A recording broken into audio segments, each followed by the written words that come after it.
Welcome back to Star or Shovelware, my name's Luke, and today on the channel we're going to be taking a look at Cop Car Police Simulator Chase on the Nintendo Switch. Now this is going to be a little different than my usual reviews, as I'm not going to be sticking to my usual format where I cover the story, then gameplay, then audio and visuals, etc. Instead this review is going to be more akin to my asset flip warning videos, and no, the thumbnail and title aren't clickbait because I really think people need to watch this before buying the game, because I'm going to be honest with you here, Cop Car Police Simulator Chase is a complete fucking scam, and if after watching this you don't think that Nintendo need to step up and do something about the complete lack of quality assurance on the eShop, then you're probably one of the twats that are making these games. Now upon initially seeing the game on the eShop I thought, oh, this might be a laugh. I might be able to do a funny video on this with me running around and arresting people for no particular reason and generally just being a bit of a dickhead police officer. However, things went awry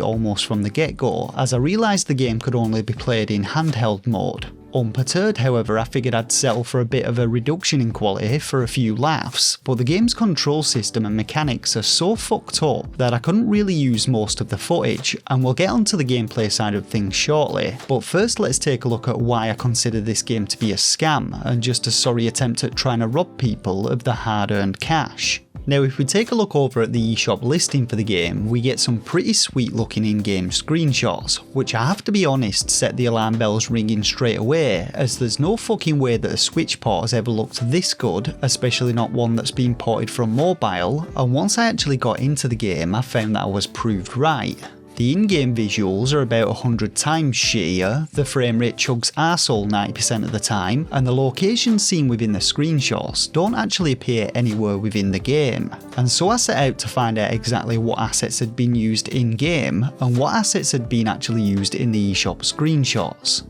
Now it didn't take me long, and I think I just popped the keyword city into the Unity Asset Store, and wouldn't you know it, one of the first hits was this, the City Builder Urban Asset Pack. And going solely off a single screenshot on the assets page, we can identify the exact location from which the game's eShop screenshots have been taken. To start with, we have the railway overpass, which doesn't actually exist in the game but appears in both the eShop screenshots and the Unity asset screenshots, and then we also have the signs on the walls which all match up perfectly, so this is undoubtedly the asset used in this example. Now when it comes to the suburban screenshots, which are all shown to be at night despite the game not actually having a day-night cycle, this one took a little bit more digging, but I eventually come across this suburban neighbourhood house asset pack, which contains about a street's worth of houses, and comparing a freeze frame of the asset's video and one of its screenshots, we can clearly see that this was the asset used for the eShop screenshots. Note the shape and placements of the houses and the unique forked shaped trees which are featured in the Unity asset and the eShop screenshots. So now that we've established that the city used for the screenshots is not the one used in the game itself and thus a load of bollocks, what asset has actually been used in game? Well, after a little bit more digging, I came across the fantastic City Generator asset, which is essentially able to build a complete city for you at the click of a button. However, the unique thing about this asset is that it's only the actual buildings which are randomly generated and not the layout of the city itself, so many of the ground level elements actually remain the same. Using this information, I was easily able to find this large bridge structure in game which never changes, and more or less line it up with the asset's screenshots. And if you weren't completely convinced by this one alone, then here's another one just for good measure.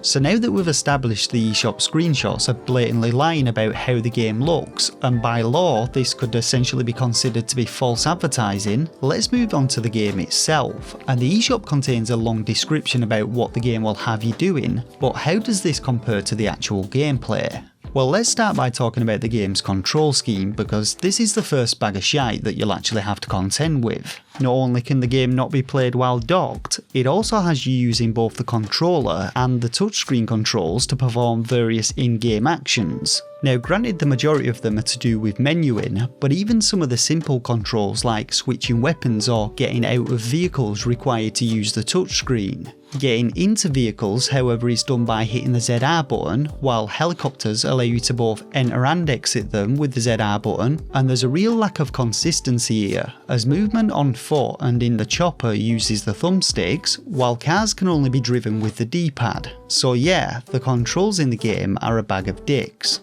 Moving on to gameplay then, going by the eShop description, you supposedly start at the bottom, working your way up to be a hero cop. But the in-game missions instantly see you battling armed gangs and blowing the mother lickers away, or escorting the president, who true to real life doesn't really give a fuck about his citizens. Other missions had me stealing an innocent civilian's car despite mine being right there, and then using it to stop someone from stealing my other cop car. This I managed to do almost instantly and discovered that my would-be carjacker was about 1 million years old, but I then couldn't actually pull them over and arrest them, so had to quit the mission. The same happened to me on a mission where I had to stop a gang from mugging this geezer. Now you're supposed to pummel the criminals into submission with your fists, but I opted to summon some backup out of thin air who promptly mowed them down with a high caliber assault rifle. I was then supposed to arrest them but couldn't, and figured I'd fucked it by having them shot, but after redoing the mission and doing things the right way, I still couldn't arrest them. So yeah, gameplay itself is also pretty fucked up. And let's not even get into the driving, which is also shite, as your car decides at random when it actually wants to accelerate, which half of the time it doesn't.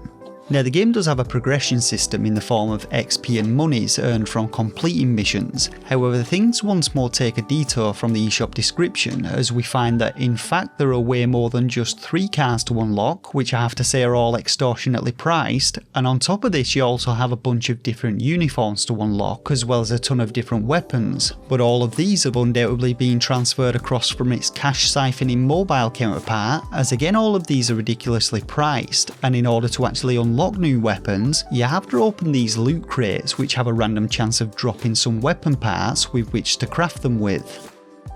So before we get onto my final thoughts about the game, let's do a quick run through of the key features that the eShop description advertises to determine whether or not they're actually bullshit. Now firstly we're told that we're going to experience the day-to-day life of a US police officer in a large and lively, freely accessible US city. But I wouldn't say that escorting the president and hopping into a helicopter for a joyride was the average day-to-day life of an officer, and the city itself is actually rather small, so let's chalk that one up as bullshit for a start. When it comes to our duties, we're told that we're going to be recording traffic accidents, searching for stolen vehicles and arresting criminals, though I didn't experience any traffic accidents, and both the stolen vehicle and criminal arresting missions were broken in-game from my experience. Investigating crime scenes was one that I did do though, which involved standing in several different circles while a bar filled up, which I presume happens in several other mission types, so this could be considered an accurate statement, though it's a lot less fun than it sounds.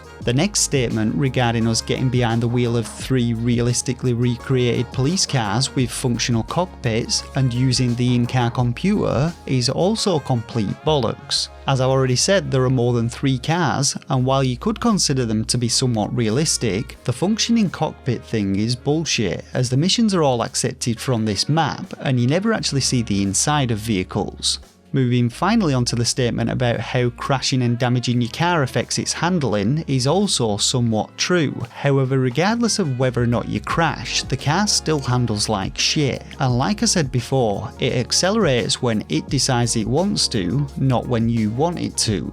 So when it comes down to it, Cop Car Police Simulator Chase has to be the biggest scam of a game that I've ever found on the eShop. Its eShop screenshots are not representative of the real game, and while its description does hold some element of truth to it, for the most part that's also bollocks designed to embellish the gameplay and alongside the screenshots convince people to buy the game. Now this is not the first time that I've covered things like this, as I frequently put out asset flip warning videos, and I've also commented several times about developers using high definition PC screenshots in place of actual Nintendo Switch screenshots, but I've never known a game to have screenshots taken using a completely different set of assets, and this is another prime example of how Nintendo, with complete disregard to the customers, allow anyone to publish anything they like on their eShop, and don't even bother to check whether the product being advertised advertised actually represents the product being supplied. Now, for the first time ever, I'm actually going to be requesting a refund from Nintendo for this game, and I'll be highlighting all of the points that I've made in this video, and I suggest if you've bought the game you do the same, because let's be honest, this type of shit just really shouldn't be allowed to continue. Hopefully though, you're watching this video prior to actually buying the game and I've saved you a few quid, but in either case, you can really help me out by hitting that like button and sharing this video to get the word out. Now, if you want to be notified of future videos like this and reviews of actual Nintendo Switch games, then consider subscribing to the channel. For now though, I just want to thank you all once again for watching, and until next time, take care of yourselves and game on.